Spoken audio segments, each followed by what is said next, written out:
Hello, Colonial hockey fans. Tim Benz, Mike Prisuta with you, your broadcast team, and the coach, Derek Schooley, as RMU gets set, that's right, for the 2020-2021 hockey season. It is going to happen, and the schedule has just been announced, and we couldn't be happier.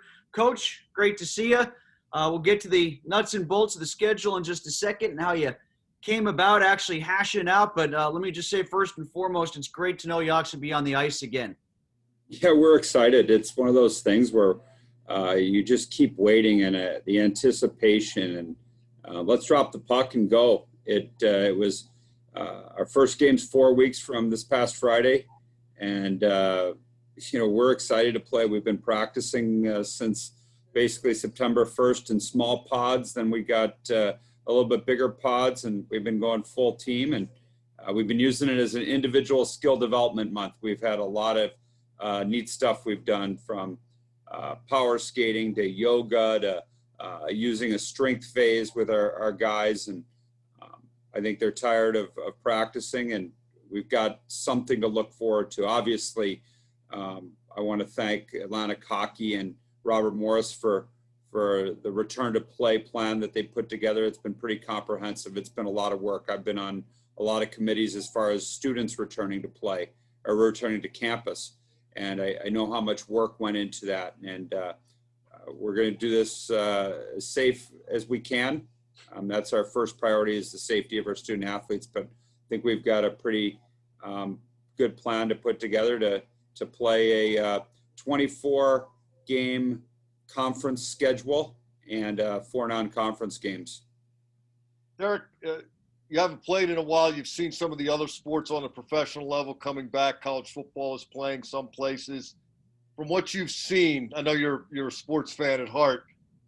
Do you feel like once you get on the other side of all this, it's actually going to feel like a regular season, and the games are going to feel like regular games, and you're going to get out of this, both you and your staff and your guys, you're going to get out of this what you always get out of it?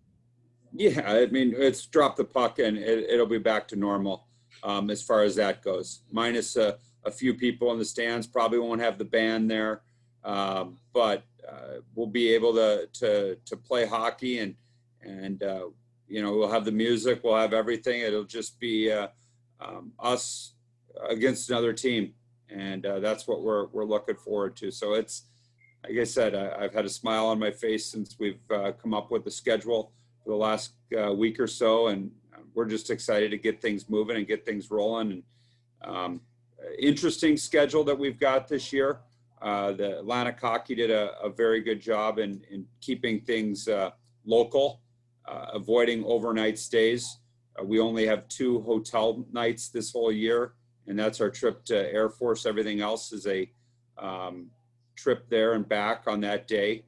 Within our conference, we're playing 5 times against Mercyhurst, Niagara, Canisius, and RIT. We've got 2 games on the road at Air Force, which gives us our 22 conference games. Within our conference schedule that we've been given also, everybody's got 2 scheduling agreement games with Long Island. So we're playing Long Island University. They needed games, especially with nobody playing non-conference games after January 1. So it was beneficial to them, beneficial to us. So Long Island University will be coming to the Island Sports Center. And then we're really fortunate because most of the conferences are not playing non-conference games this year, but we're able to get 2 schools able in, on our non-conference schedule. We got the University of Alabama Huntsville Chargers coming to the Island Sports Center for 2 games, opening November 20th and 21st, followed by a home and home with Bowling Green. We'll play Bowling Green on the Tuesday right after, which I believe is the 24th, and then we will play them again December 29th at Bowling Green. So it's Bowling Green's got the potential to be a top 10 team in the nation. We've had a tremendous rivalry with Alabama Huntsville back in our CHA days, and I think if you talk to our players, they're excited, and we just I can't say it enough. Let's drop the puck and play. So, Derek, let's go into that a little bit more. And just to reiterate, opening night, Alabama-Huntsville on November the 20th, and then again Saturday the 21st. 4 games in the span of about a week to start. How do you feel about that first and foremost? Well, it's 4 home games within a week and then a road game. We play, we play Friday, Saturday, Tuesday, Friday, Saturday. Wow. So we're not gonna. It's been, I think this past Friday, it's been about 225 days since we played, or since we were planning on playing Sacred Heart, and it's a long time. It's a long time without games, and we're going to dive right back into it, and it's going to be a sprint because we're playing 28 games in the amount of time that usually we would play, probably about 22, 23. We're going to play a couple weekday games. We're going to have very few weekends off, and it'll be fun. You know, obviously, once again, there's a lot of things that can, as you've seen with football and baseball, can get in the way of this. And our guys so far, knock on wood, have done an outstanding job. They've done a good job of trying to stick in their bubble, not wandering outside. Like I said, knock on wood, but I can't commend them enough because they know how important it is. And hopefully it continues so we can get our season going and continue to keep our season going. Derek, I wouldn't feel right about being part of an interview with you without asking you about the NCAA tournament. Let's assume that everything gets pulled off reasonably close to how the powers that be are hoping it'll get pulled off. How will Atlantic hockey playoffs work? How will the NCAA tournament work? And are we still planning on a Frozen Four at PPG Paints Arena? Well, right now, playoffs in Atlantic hockey are the same as they've been. We've played with an unbalanced schedule. The coaches and athletic directors didn't feel right of limiting the playoffs down to 8 teams or anything like that because there is an unbalanced schedule. We will not play AIC. We will not play Bentley. We will not play Holy Cross. We will not play Army this year at all, and potentially till the playoffs. So all the teams will. Air Force, being on their geographical island per se, will only play 20 conference games. So how they're doing it is you will you'll be seated by and in the standings by a percentage of points earned. So some points not wins. Pardon? Points, not wins. Percentage of points earned. It will how the standings work. So there's 3 points in a game. For example, Air Force will play 20 conference games for 60 points. They'll take a percentage of their points earned. We will play 22 conference games, so we will have 66 points available to us. And then that's how they'll seed it through there. That'll be playoffs 1 through 11. Again, Long Island will not be in our playoffs. NCAA tournament is, I'm on the tournament committee. It's up in the air of how we're going to pick the teams right now. And as of right now, there's been rumblings about potentially moving the Frozen Four back for a couple weeks. But as far as the coaches would like that, but the tournament committee and I think Pittsburgh are looking at keeping the tournament right as and moving forward to those dates. A lot depends on how many people you can put in the stands, all that kind of stuff. And I think there are a lot of questions, but not a lot of answers. The only answers I can give you are that we're starting November 20th. Derek, you brought up some things before we got into the meat of the schedule there about how you have been working the guys out and some of the drills and some of the practices that you've had to sharpen their skills. Can you talk about that some of the yoga stuff, some of the power skating stuff? Is that everything is that akin to what you've done in previous years? Or have you done more of it, new things? Talk to us about that. Well, you got to keep your players interested per se, because it has been usually right now on the 25th or the 26th of October, we would already have played 6 games right now. So with that, you're looking at trying to keep the players motivated and keep their attention. We've done 3-on-3 games. Every Friday we've done a scrimmage, whether it's been 20 minutes running clock, teams we've kept points, who's got all the goals, save percentage. We've tried to keep things interesting. Yoga, we felt our guys coming off the pandemic not having as much workout facilities and stuff available that we could do some things to help them with their bodies and get rid of a lot of the soft tissue issues. So we did yoga.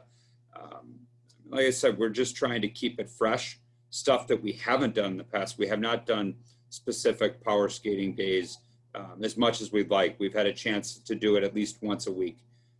And yoga is something that we've done now for the first time, and our guys seem to be bought in. So throwing scrimmages in and those kind of things with learning your systems has been fun for our guys, and they look forward to the Friday scrimmages, that's for sure.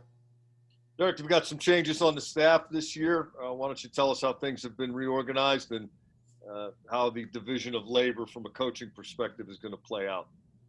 Yeah, Mike Gershon got the head coaching job at Chatham. Mike was with us for 4+ years and did an outstanding job. Ryan Carruthers owns a junior team in Charlotte, North Carolina, and went back to run that. And he was with us a year and did an outstanding job, an alum, one of our all-time leading scorers.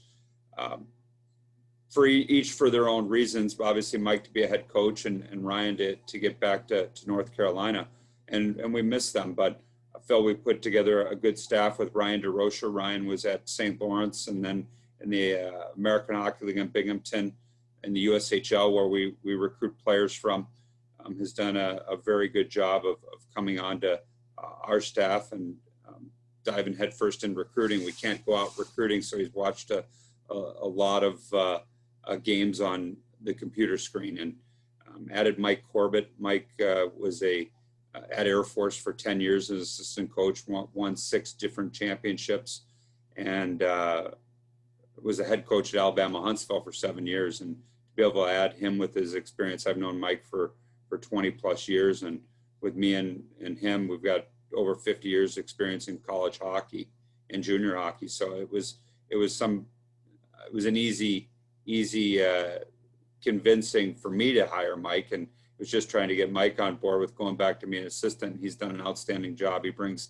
tremendous amount of energy to the rink every day. And we've got a new video guy in Josh Johnson. Josh came to us from your favorite rival, Michigan Wolverines.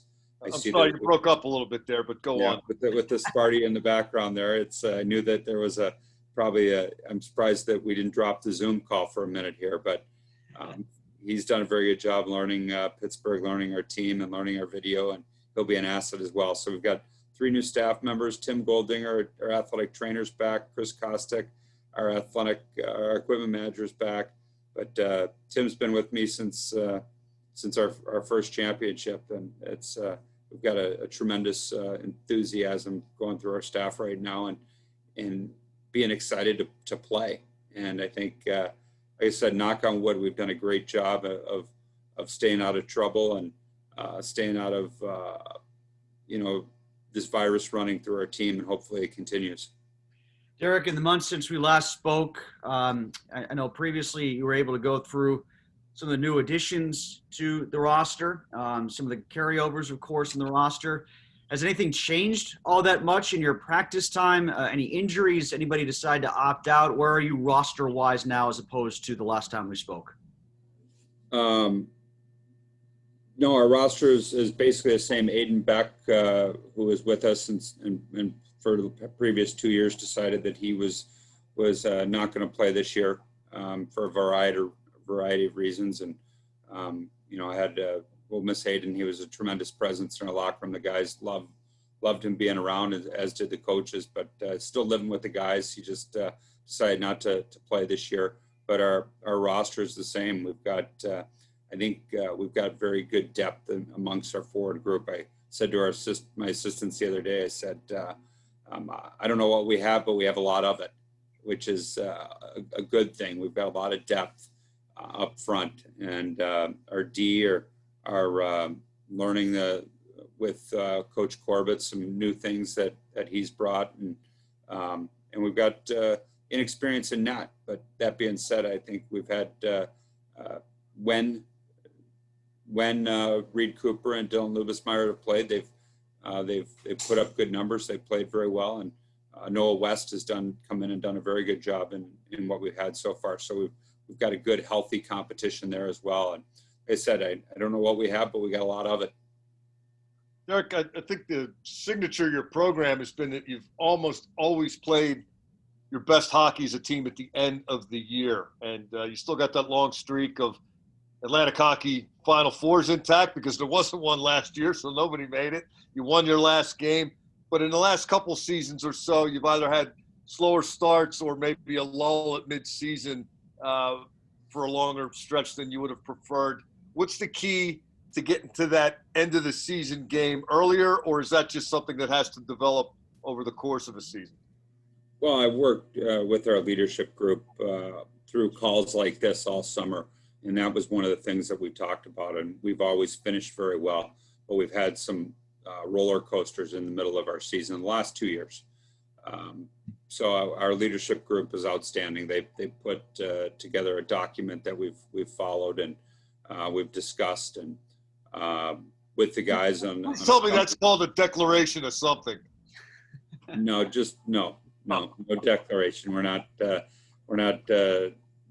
starting a new constitution, but our declaration of hockey independence, as you probably. Yeah, I like that. Yeah. That's what we're going to call it moving forward when we talk about it. Just so yeah. But our guys have done a good job, and I commend our leadership group. We've got Nick Prisuta was one of our captains last year. Nick Jenny, a senior, is on it, and 4 of our juniors, Nolan Schaefer and Brendan McCallion and Aiden Spellacy and Justin Adamo. And we've had some great leadership meetings. We've had some very good discussion about how we want things to go. And we felt that by doing a lot of that during the summer would set us up to be able to dive right in. And it's been challenging. The challenging part is we haven't been able to have a lot of individual meetings and spend a lot of time with our players away from the rink because technically you're not supposed to do that. We have had some outside social distancing meetings where we've sat out on the patio at the Island Sports Center and talked about things. But that's the one thing that you rely on your team to be able to do is build the chemistry and the culture within your room.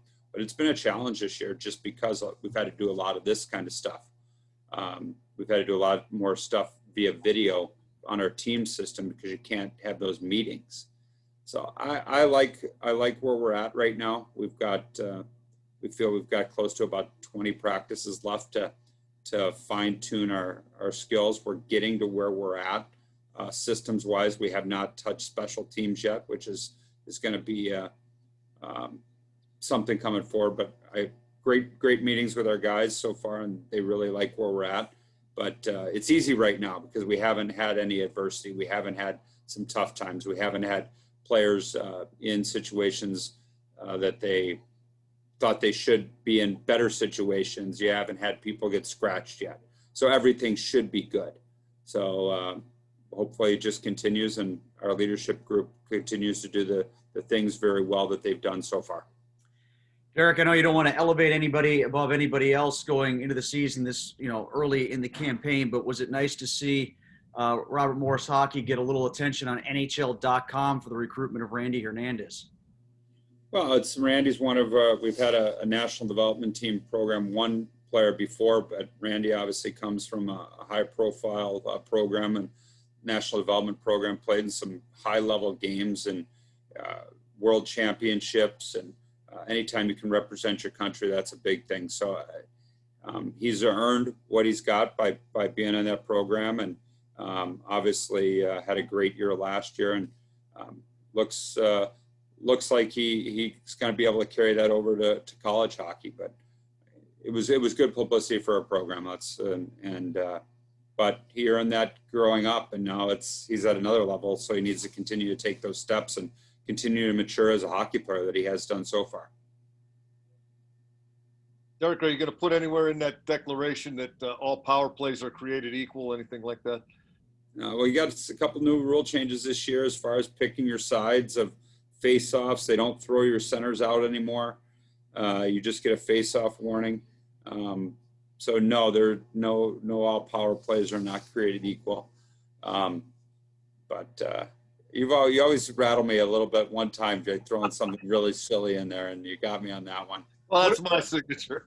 Yeah. Hold on, they don't throw the centers out anymore. How did that decision come to pass, and what was the logic there? Anything else we should be aware of too? What are some of the other rule changes? It's something that they've done in international hockey and in junior hockey. So instead of throwing the center out, your team gets a warning. The second time is a penalty. Wow. So it's they make sure that you and they are going to probably, I guarantee you, they'll give a few of those out at the beginning of the year just because to make a statement.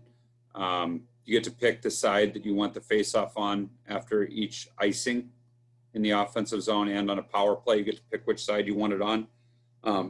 So face-offs are going to become even more big deal. And Ryan DeRocher, I put him in charge of our face-offs. He's going to be the guy to instill those face-offs, because it will be, you do have to know who's winning face-offs. You do have to know who's matching up well against who. And you do have to pick the side that you want people on. So it's going to become a big deal in our game. The only other rule is they got rid of the 5-on-5 overtime. It goes right to 3-on-3 overtime, and then a 3-person shootout if it gets there. But the difference is if you win a 3-on-3 overtime, it's a win. There's no bonus points. You get 2 points, but it's a W in the column. There's no extra. It's wins, losses, and a tie considered when you get the 3-on-3 shootout. It's still considered a tie once you get there, and then you win from there. So it's and no loser overtime. Pardon? No loser.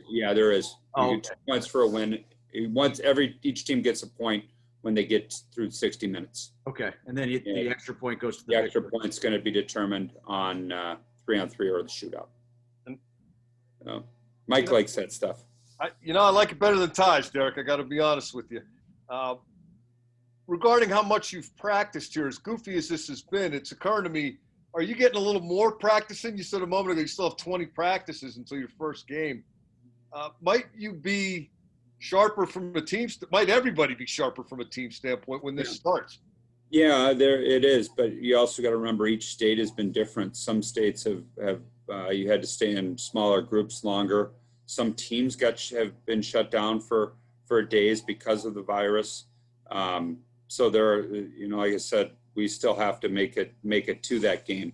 But you got a chance to get some really good work in here before you. So far, yeah, and we got the chance moving forward. We started practice on September 1st in small groups. So in the middle to late October right now, we've had a good month and a half of stuff where we would have already been playing games already. So yeah, we've got a lot of work in, and I've been impressed with we've had some guys really take steps up. I've been really pleased with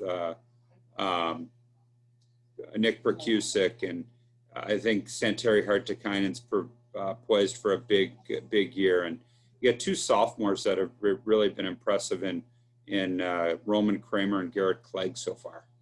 And looks like they've taken a step in their game. And then you got the stalwarts, and Spellacy is going to be in one of our top 3 centers, Grant Ebert, and then Justin Adamo. And I mean, you go down the list, and Nick Lalonde, and then we haven't even touched where our freshmen are fitting in. And they've all done they released our freshman class the other day online, and they've all done a really good job, and they've elevated. And I said to you earlier, that's a credit to my previous staff and Mike and Ryan, Mike Gershon and Ryan Carruthers to bring this good class in. And we're looking at probably right now about 4 to 5 to 6 freshmen in the lineup, which is good. We only got 3 seniors now with Dylan Nubismeyer and Nick Jenny and Nick Percusic. So it's we're at that point where we're a fairly young team, but we do have a lot of juniors and a lot of sophomores. So, Derek, it's been great catching up. Thanks for doing this. We look forward to seeing the Colonials on the rink at Clearview Arena at the Island Sports Center. Back to Clearview Arena. What's that? Back to Clearview Arena. It originally was just the Army Island Sports Center, then became Clearview Arena, then 84 Lumber Arena, then Colonials Arena, and now back to Clearview Arena. So we're back Be there on the 20th of November for Alabama Huntsville, and we look forward to doing the play-by-play, and hopefully you'll be listening on the app with me, Tim Benz, Mike Prisuta, and Derek. Best of luck to the Colonials this year. It feels like it's been forever, like you said, over 250 days. So let's get to it ASAP, right? It's not been 250, more like 225, 230 right now. But by the time we play, we'll be at 250. All right. It's been a long time. This is our third one of these, and I would have been really good if I never knew how to do Zoom calls. But no, that's how we do it. We had All right. I'll leave you with. Oh, go ahead. I just wanted to leave you with 1 if by land, 2 if by frozen sea, and 3 if you get the W. I've had more. Today was my first in-person meeting since the start of this pandemic. So that just shows you that we've really got used to these things. And the one thing that I'll leave you with that I've had numerous times that have happened has been this. Turn your mute off. Turn your mute button off. Make sure you check us out. We'll have the play-by-play coming your way again on the 20th, 21st, and then the successive Tuesday and Friday for the first 4 games. Be listening for Mike and I, and get ready to hear some Colonials hockey. Thanks for watching here at RobertMorrisUniversityColonials.com.